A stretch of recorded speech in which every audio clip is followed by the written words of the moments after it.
13절에서 31절까지 말씀이 되겠습니다. 신약 성경 마가복음 10장 23절에서 31절까지 말씀입니다. 제가 가진 성경으로 신약 성경 제72면에 있습니다. 한 절씩 교독해서 봉독하도록 하겠습니다. 예수께서 둘러보시고 제자들에게 이르시되 재물이 있는 자는 하나님의 나라에 들어가기가 심히 어렵도다 하시니 제자들이 그 말씀에 놀라는지라. 예수께서 다시 대답하여 이르시되 얘들아, 하나님의 나라에 들어가기가 얼마나 어려운지 나귀가 바늘 귀로 나가는 것이 부자가 하나님의 나라에 들어가는 것보다 쉬우니라 하시니, 제자들이 매우 놀라 서로 말하되 그런즉 누가 구원을 얻을 수 있는가 하니, 예수께서 그들을 보시며 이르시되 사람으로는 할 수 없어되 하나님으로는 그렇지 아니하니 하나님으로서는 다 하실 수 있느니라. 베드로가 여짜와 이르되 보소서, 우리가 모든 것을 버리고 주를 따랐나이다. 예수께서 이르시되 내가 진실로 너희에게 이르노니 나와 복음을 위하여 집이나 형제나 자매나 어머니나 아버지나 자식이나 전토를 벌인 자는 현세에 있어 집과 형제와 자매와 어머니와 자식과 전토를 100배나 받되 박해를 겸하여 받고 내세에 영생을 받지 못할 자가 없느니라. 함께 보겠습니다. 그러나 먼저 된 자로서 나중되고 나중된 자로서 먼저 될 자가 많으니라. 아멘. 우리 좌우에 계신 분들하고 이렇게 한번 인사하겠습니다. 지금보다 100배, 1000배, 만배 많아지시기를 바랍니다. 이렇게 인사하겠습니다. 지금보다 100배, 1000배, 만배 많아지시기 바랍니다. 할렐루야. 오늘 말씀을 가지고 부의 위험성이란 제목으로 하나님 말씀 함께 나눌 때 저와 여러분에게 은혜가 있기를 소망합니다. 1886년 미국 조지아주 애틀랜타주의 한 약사가 자신의 약국을 찾는 소화불량 환자들을 위해서 약을 만들었습니다. 5센트에 팔기 시작했죠. 그런데 그 소화불량을 호소하던 환자들이 잘 들었어요. 이것을 지켜보던 에이스 캔들러라고 하는 사람이 이 펜 버튼이라는 사람에게 $2,500를 주고 그 약에 관련된 모든 특허와 사용 권리를 샀습니다. 여러분, 이 약이 뭔지 아세요? 지금 세계 브랜드 가치 제5위, 하루에 19억 잔이 팔린다고 하는 코카콜라입니다. 여러분, 펜 버튼이라는 사람은 약사로서 자신의 환자들에게 좋은 약을 주기 위하여 그 코카콜라를 개발을 했지만 그 가치에 대해서는 전혀 예측을 못했습니다. 그러나 에이스 캔들러라고 하는 사람은 이것이야말로 많은 사람에게 좋은 약으로 잘 팔릴 수 있겠다, 가치를 발견을 했죠. 그리고 $2,500라고 하는 한 잔에 5센트에 팔리던 그 약을 산 거예요. 그리고 지금 전 세계적으로 많은 사람들이 소화불량의 그런 문제들을 해결하는 그런 음료로 사용되고 있는 거죠. 이와 비슷한 이야기는 얼마나 많은지 모릅니다. 나이키라고 하는 브랜드가 있습니다. 여러분, 이것을 처음 디자인한 사람은 이 가치를 잘 몰랐는데 나이키라고 하는 디자인을 $35의 특허를 받은 사람이 있어요. 샀습니다. 그리고 지금 전 세계적으로 나이키를 모르는 사람은 거의 없죠. 맥도날드의 그 프랜차이즈 운영권도 여러분 $900를 주고 어떤 사람이 샀어요. 그리고 지금 전 세계에 맥도날드가 들어가지 않는 나라는 거의 없습니다. 어떤 대상, 어떤 사물, 어떤 일의 가치를 발견한다는 것은 그 일의 가치를 모르는 사람과 그 일의 가치를 아는 사람의 확연한 차이가 나는 거예요. 예수님은 천국은 마치 밭에 감추인 보화를 발견하고 자기 재산을 전부 팔아서 그 보화를 산 진주장사와 같다라고 말했습니다. 여러분, 지지난주에 우리는 한 젊은 관원 부자가 예수님의 발 앞에 엎드려 꿇어서 겸손하게 선한 선생님이여 내가 어찌하여 영생을 얻으리까, 그렇게 선한 선생님이란 것도 알았고 그리고 영생이라고 하는 가치가 얼마나 중요한지도 알아서 그 가치를 사려고 했습니다. 그런데 예수님이 너희 재산을 다 팔아서 가난한 자들에게 주라, 그리고 나를 따르라고 할 때에 그 가치를 현재 있는 자기 재산의 가치만큼 생각하지 못했습니다. 그리고 예수님의 말을 듣자마자 슬픈 기색을 띠고 예수님을 떠나가 버립니다. 여러분, 천국의 가치는 이 세상의 어떠한 부와도 비교할 수 없는 영원한 가치입니다. 저 여러분이 오늘 이 부의 위험성이라는 말씀을 통해서 영원한 천국의 가치를 소유하고 일생을 살아내서 천배, 만배, 백배의 은혜를 누릴 수 있기를 주의 이름으로 축원합니다. 여러분, 부가 왜 위험합니까? 예수님이 부자는 천국에 들어가기가 어렵다라고 말씀하시기 때문에 위험한 거예요. 오늘 23절에 보시면 예수님은 그 부자 청년이 떠나가고 난 다음에 제자들을 훑어보십니다. 그리고 부자가 하나님 나라에 들어가기가 얼마나 어려운지, 어렵다, 심히 어렵다라고 말씀합니다. 여기 심히 어렵다라는 말씀은 먹기가 까다롭다, 먹기 힘들다. 그 음식이, 여러분, 음식들 중에 보면 먹기가 까다로운 음식이 있어요. 그런데 몸에 약이 되고 또 내 인생에 도움이 되는 그런 음식들이 있습니다. 그런데 어떤 사람들은 입에 달고 먹기 부드러운 음식만 먹죠. 그래서 건강을 해치는 경우가 있습니다. 그러니까 천국은 먹기가 심히 까다로워요. 심히 어렵습니다. 예수님은 이것을 알고 제자들에게 이 천국의 가치에 대해서 말씀했습니다. 그러자 제자들이 놀랐어요. 제자들이 놀랐다라고 하는 이 표현은 원래는 사막 한가운데 떨어져서 당황하는 표정이다. 그런 어려움을 의미합니다. 제자들이 지금 예수님을 따르는 이유 중에 하나는 뭐냐면 하나님의 나라, 즉 다윗의 왕국이 이 땅 가운데 완성이 되면 그때 예수님 좌우편에서 한 자리 차지하고 싶은 거예요. 영의정, 우의정을 하고 귀한 복을 누리기를 원했는데 예수님이 부자는 천국에 들어가지 못한다고 하니까 제자들이 그 말씀에 대해서 당황한 거예요. 이때 예수님이 24절에 보면 다시 제자들에게 대답하여 이르시되라고 기록하고 있습니다. 자, 제가 23절과 24절 말씀을 지금 설명을 했는데 23절에도 24절에도 제자들이 예수님께 무엇을 질문했다라고 하는 표현이 없습니다. 그 말도 없습니다. 여러분, 예수님이 그런데 왜 다시 대답하여 이르시되라고 마가는 기록할까요? 베드로가 마가의 스승이고 베드로의 설교를 마가가 아마 기록했다. 그래서 설교를 기록한 것이 마가복음이다라고 많은 학자들이 추정합니다. 그렇다면 베드로에게 의문이 있었던 거예요. 질문이 있었던 거죠.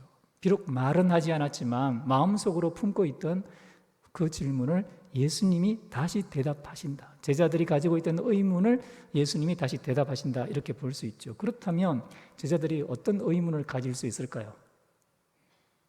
예수님, 아니 저 부자 청년이 지금 당장은 자기의 재산을 다 팔아서 가난한 자에게 줄 수 없어도 언젠가 예수님 믿고 제대로 되면 그 재산 다 팔아서 예수님 나라 위해서 사용하면 될 텐데 왜 이런 식으로 하십니까? 정말 이렇게밖에 안 되는 겁니까? 오늘도 우리 세 가족이 왔는데요. 여러분, 세 가족이 왔는 이 시간이 지금 헌금에 관한 설교를 하는 거예요. 사람들이 제일 듣기 힘들어하고 또 들으면 은혜가 안 되는 설교가 헌금에 관한 설교예요. 오늘 찬양을 11조 드립니다. 11조 찬양을 부르는데 이걸 부르시면서부터 마음에 탁 닫히고 11조를 내야라고 찬송가에부터 이렇게 막 강요하네. 이런 분들도 계시다는 거예요. 그러나 여러분, 예수님을 보십시오. 예수님은 직설적으로 예외 없이 정확한 하나님의 말씀을 선포하십니다. 너의 재산을 다 팔라는 거예요. 하나님 나라의 가치가 현세 재물 정도밖에 되지 않느냐는 거죠. 가치 있는 것을 가치 있게 말씀하시며 진리를 선포하시는 거죠. 그러니까 제자들에게 의문이 생기는 거고 예수님이 대답을 하는 거예요. 예수님이 다시 대답하시는 것이 뭡니까? 부자가 천국에 들어가는 것이 얼마나 어려운지 낙타가 바늘 끼러 나가는 것이 더 쉽다, 이렇게 말씀하셨어요. 여러분, 낙타가 바늘 끼러 나가는 것은 가능합니까? 불가능합니까? 여기 이제 가능하다 이렇게 생각하시는 분 혹시 계실지 모르겠는데 불가능하죠. 낙타가 어떻게 바늘 끼러 들어갑니까?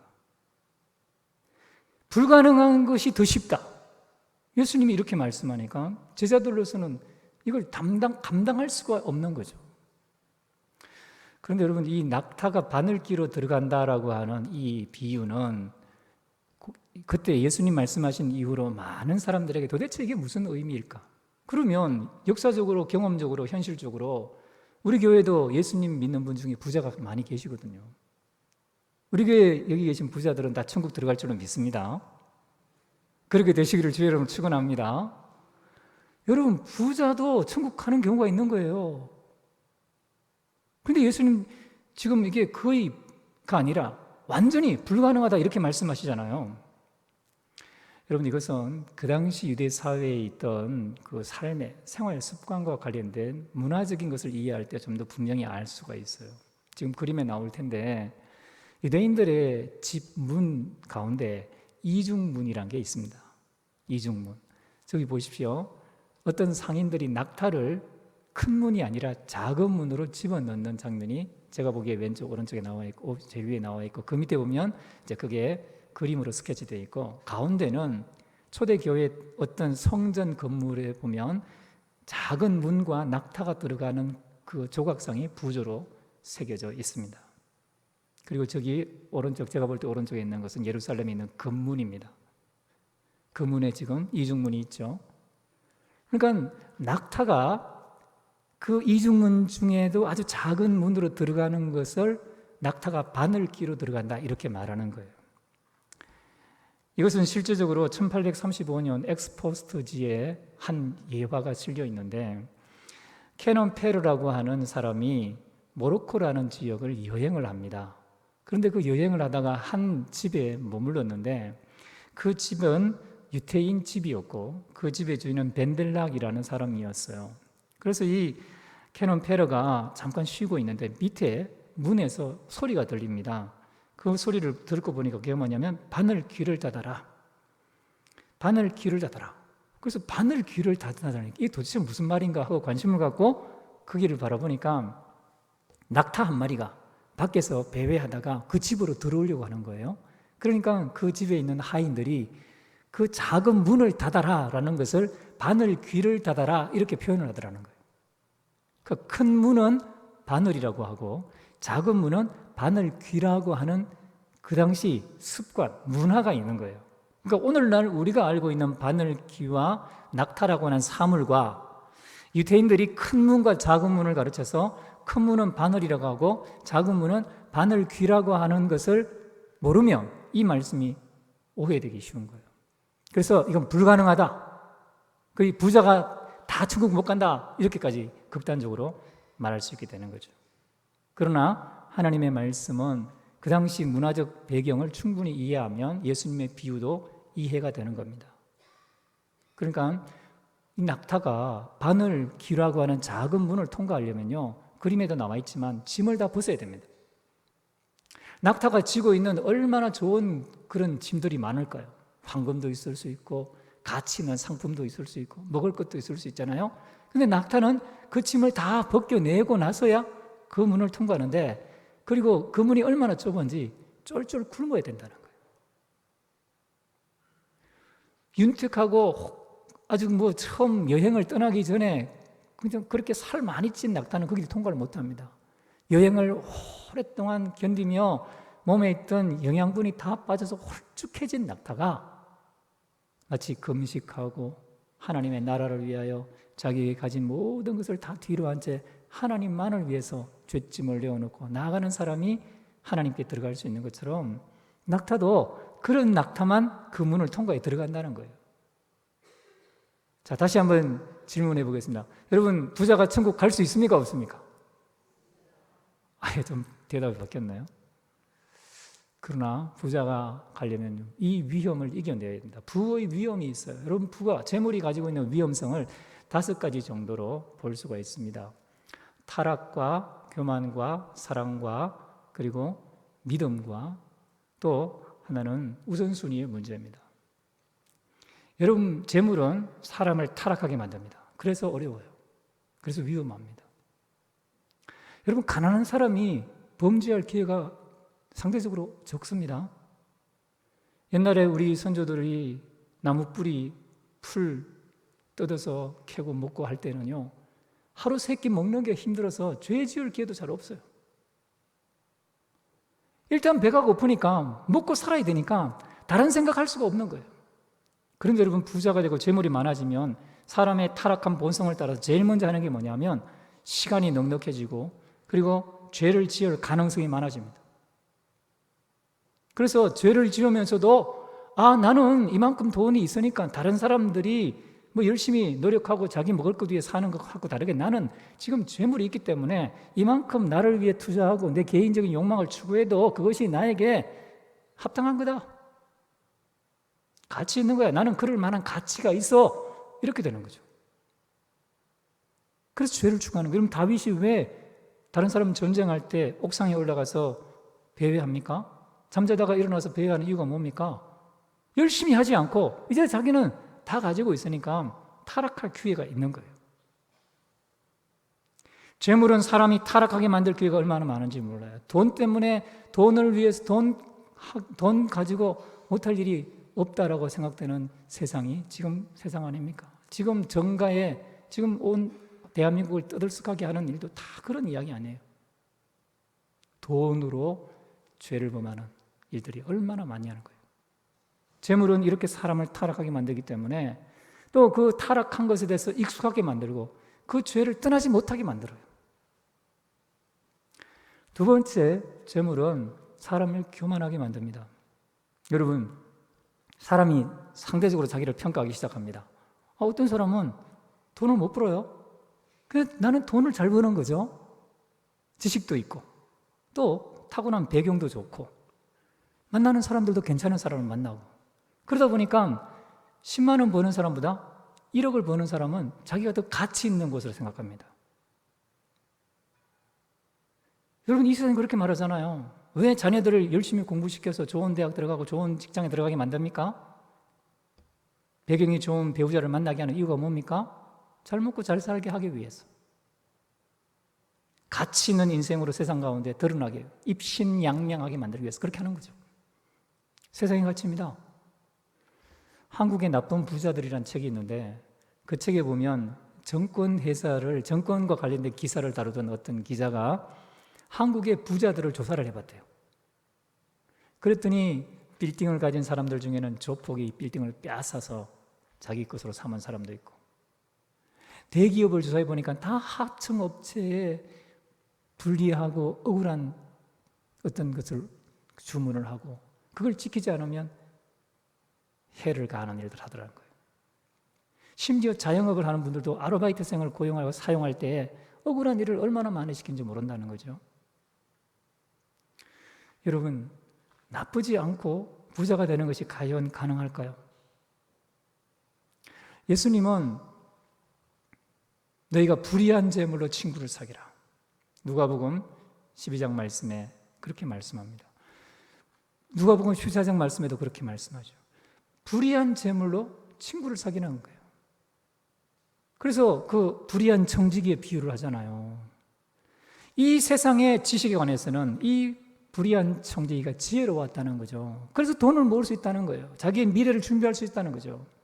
그러나 누가복음 14장 16절에 이 비유를 듣고 바리새인들은 돈을 좋아하는 자라 비웃거늘 이렇게 합니다. 돈 좋아하는 사람은요, 예수님의 그 비유의 말씀을 듣고 비웃어요. 바리새인들은 여러분 그렇게 생각하는 것이 당연했습니다.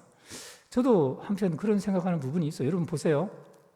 구약에 하나님 앞에 복받은 사람들을 봅시다. 아브라함, 욥, 다윗, 솔로몬.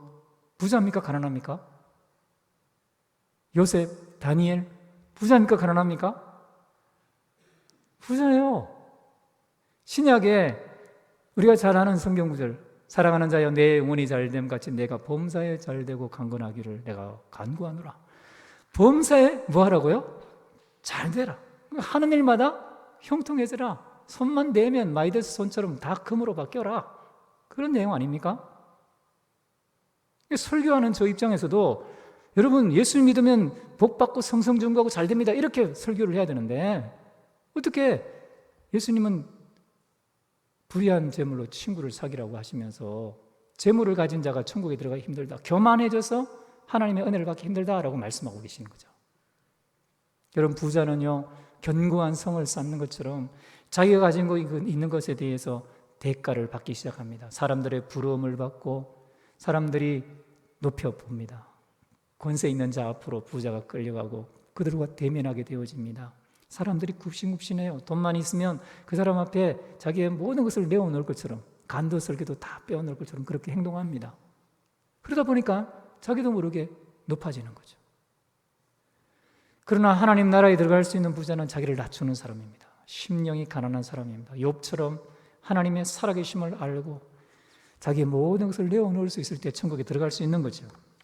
성도 여러분, 우리가 혹시라도 가지고 있는 것 때문에 높아진 마음이 있다면 하나님 은혜로 낮아질 수 있기를 바랍니다. 여러분, 이건 돈만에 관한 문제가 아니에요.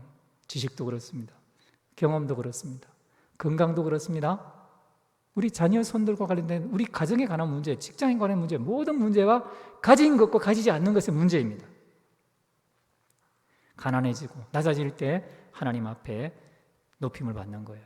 그래서 디모데전서를 보면 사도 바울은 이렇게 말합니다. 내가 이 세대에서 부한 자들을 명하여 마음을 높이지 말고 정함이 없는 재물에 소망을 두지 말고 오직 우리에게 모든 것을 후히 주사 누리게 하시는 하나님께 두며 선을 행하고 선한 사업을 많이 하고 나누어 주기를 좋아하며 너그러운 자가 되게 하라.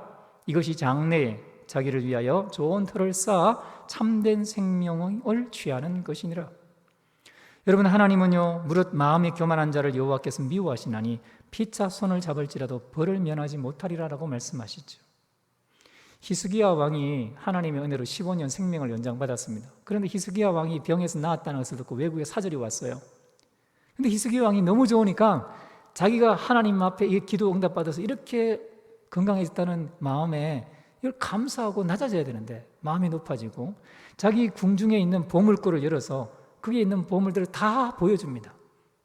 그리고 결국 이 사람들이 돌아가서 그 보물을 취하려고 이스라엘을 향해 정복해 오는 거예요. 그리고 망하고 말았어요. 이스라엘이. 남유다가 망했죠. 마음이 높아지면 하나님 그 모든 것을 낮추게 하십니다.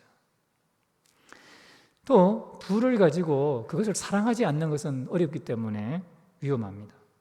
여러분, 부는 사람의 마음을 사로잡습니다. 부유한 사람은 그들의 재물을 어떻게 존중하는지, 그들이 온 사방에 찬탄과 부러움의 대상이 되는지, 그들이 가진 돈으로 삶의 모든 안락과 사치를 누릴 수 있는지를 보게 되고 맛보게 되죠. 그러므로 부자들은 부가 정말로 좋고 부를 가진 사람들의 행복에 거의 필연적으로 도움이 된다라고 생각할 준비가 됩니다. 이런 생각으로 부자들은 돈에 대한 사랑에 이끌리고 그들은 특별히 좋아하는 것에 대해 그들 자신을 축하할 준비를 합니다.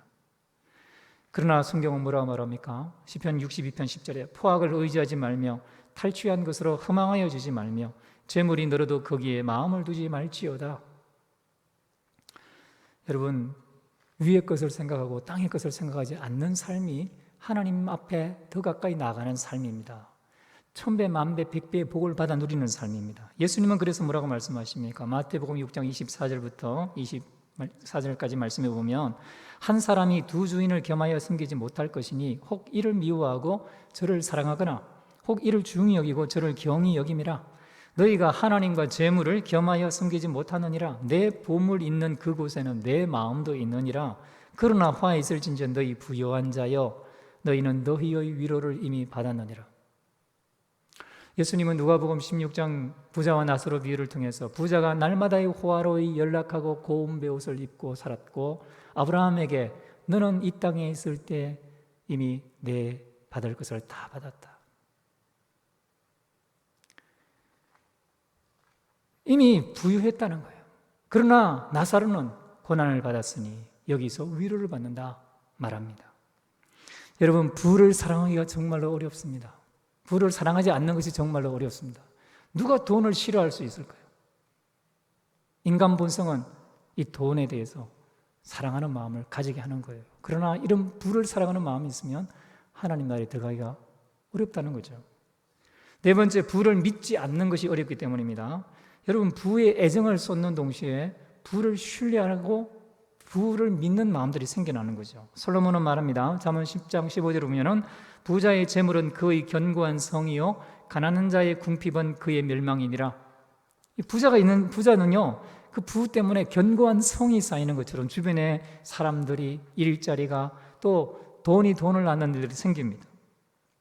그래서 현재와 미래의 행복의 원천으로 재물을 의존하게 됩니다. 재산이 많으면 해를 받지 않을 것처럼 착각하기 시작합니다. 가난할 때는 어쩔 수 없이 하나님의 도움에 매달리잖아요. 하나님, 왜 이렇게 가난합니까? 왜 이렇게 어렵습니까? 왜 이렇게 힘듭니까? 자기 실력으로, 자기 능력으로 안 되니까 하나님만 의지할 수밖에 없어요. 그런데 자기의 지식과 경험을 이용해서 재물을 얻는 것이 이제 기술적으로 습득이 된 사람은 어디를 보면 돈 생길 일이 보여요. 여러분, 그 정주영 씨가 자기는 보기만 보면 돈 버는 거에 보이는데 왜 사람들이 돈을 벌지 못하는지 모르겠다라고 했잖아요. 그래서 사람들을 의지하지 않고 이 자기 자신의 재능과 지식을 의지해서 돈을 벌고 하나님을 의지할 필요를 못 느낍니다. 재물을 신뢰하는 거죠. 여러분, 그러나 주님은 뭐라고 말합니까? 어떤 부자가 누가복음 12장에 큰 수확을 거두었습니다. 가을 소출에 많은 열매를 거두었어요. 창고에 쌓아 놓았습니다. 새 창고를 지었죠. 그리고 자기 영혼에게 말합니다. 내 영혼아, 평안하고 안락을 누리자, 쉬자, 이렇게 말합니다. 근데 주님 뭐라고 말합니까? 어리석은 자여, 내가 오늘 밤에 내 영혼을 도로 취하리니 내 준비한 것이 네 것이 되겠느냐. 여러분, 부를 사랑하면 결국 부와 함께 망하게 되는 거죠. 욥은요, 욥기 31장 25절에 이렇게 말합니다. 만일 재물의 풍부함과 손으로 얻은 것이 많음으로 기뻐하였다면, 만일 해가 빛남과 달이 밝게 뜬 것을 보고 내 마음이 슬며시 유혹되어 내 손에 입맞추었다면 그것도 재판에 해부할 죄악이니 내가 그리하였으면 위에 계신 하나님을 속이는 것이리라. 욥이 재물이 많았죠. 그런데 욥은 한 번도 밤에 남몰래 보물고를 열어서 야, 내가 재산이 이렇게 많네, 부동산이 얼마고 가축이 얼마나 있고 지금 내게 있는 현금이 얼마고 금은 보화가 얼마고 이런 걸 헤아리면서 그걸 입맞추고 기뻐하지 않았다는 거예요. 여러분, 통장을 보면서 미래에 준비된 연금을 생각하며 주식에 투자했던 것이 수확이 일어나는 것을 보면서 부동산 금액이 올라가는 걸 들으며 혹시라도 마음에 기뻐한다면 욥은 이렇게 말합니다. 그것도 재판에 회부할 죄악이니 내가 그리하였으면 위에 계신 하나님을 속이는 것이리라. 욥은 여기에 마음을 두지 않았다는 거예요. 사랑하지 않았다는 거죠. 마지막으로 앞에서 지금 말씀드린 거 기억하십니까? 타락, 교만, 사랑, 신뢰가 재물로 향해 나아갈 수 있어요. 그리고 여러분, 돈 얻는 게 얼마나 힘듭니까? 우선순위가 바뀌어요.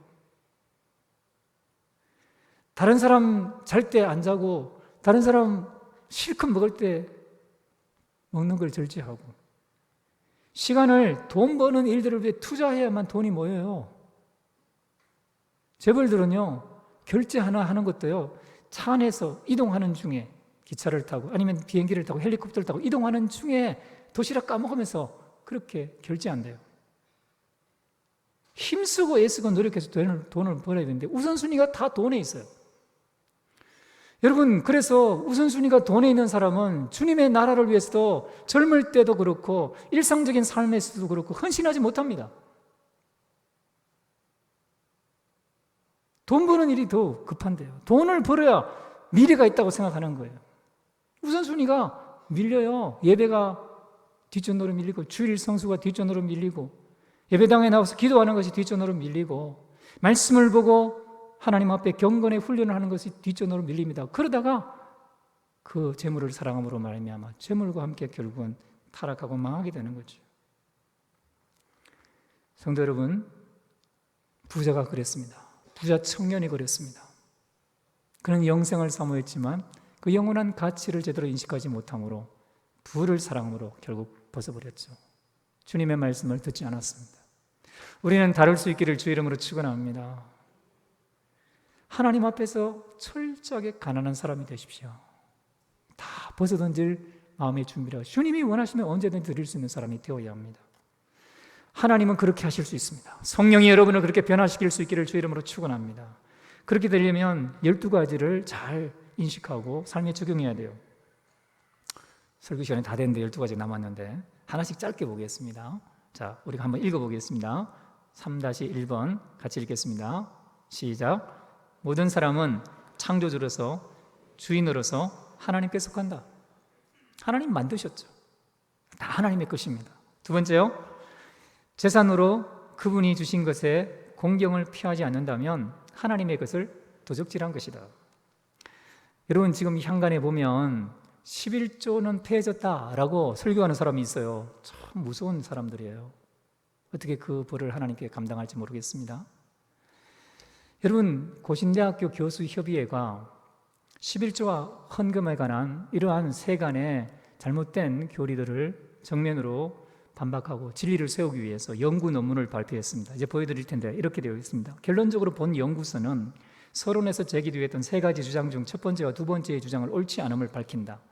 구약의 율법을 문자적으로 지켜서는 안 된다. 율법의 원리가 오늘의 그리스도인들에게도 적용되어 11조를 헌금 생활의 지침으로 삼을 수 있기 때문에 첫째 주장, 예수 그리스도의 구속사역의 완성으로 말미암아 11조의 가르침은 완전히 폐지되었다는 것은 옳지 않다. 둘째 주장, 구약의 11조는 문자 그대로 지켜야 한다는 예수 그리스도 안에서의 자유와 성령의 법을 무시한다는 점에서 잘못되었다.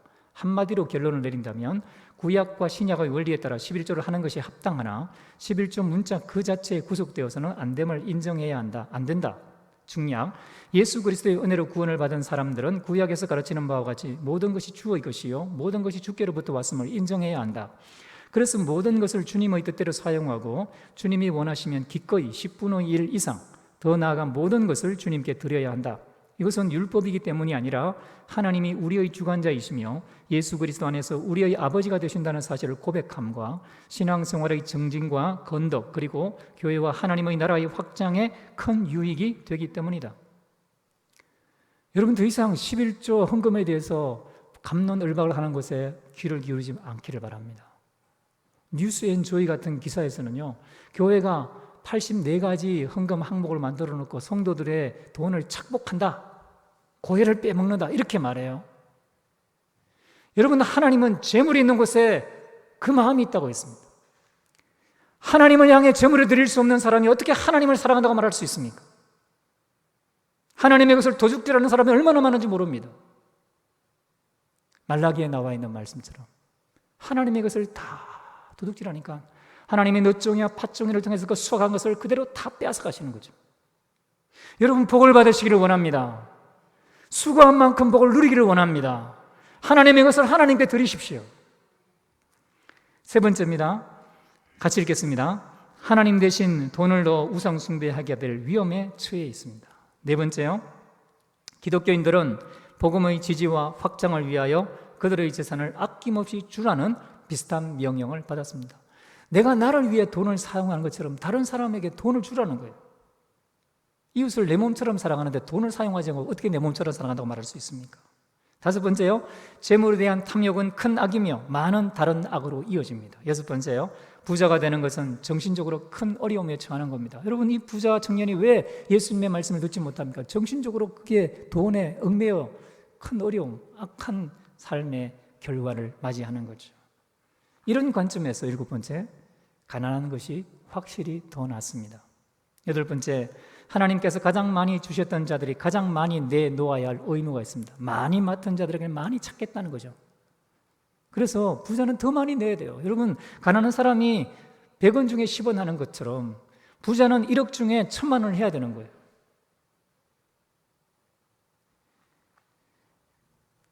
아홉 번째, 만일 적절한 일에 기부하면 하나님은 반드시 그 사람의 창고를 가득 채우게 만들고 100배나 주겠다. 물론 고난도 받지만 100배나 주겠다는 거. 아버지나 어머니나 자식이나 형제나 자매나 전토나 자기 재산을 바친 사람은 하나님이 환난도 주시지만 100배나 겸하여 받게 하시겠다 약속합니다.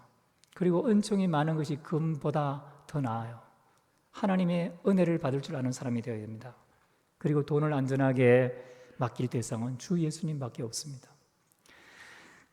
미국의 유명한 카네기 강철왕이 있습니다. 그는 100세 전에 100년 전쯤의 사람인데 세계에서 재벌이 되었죠.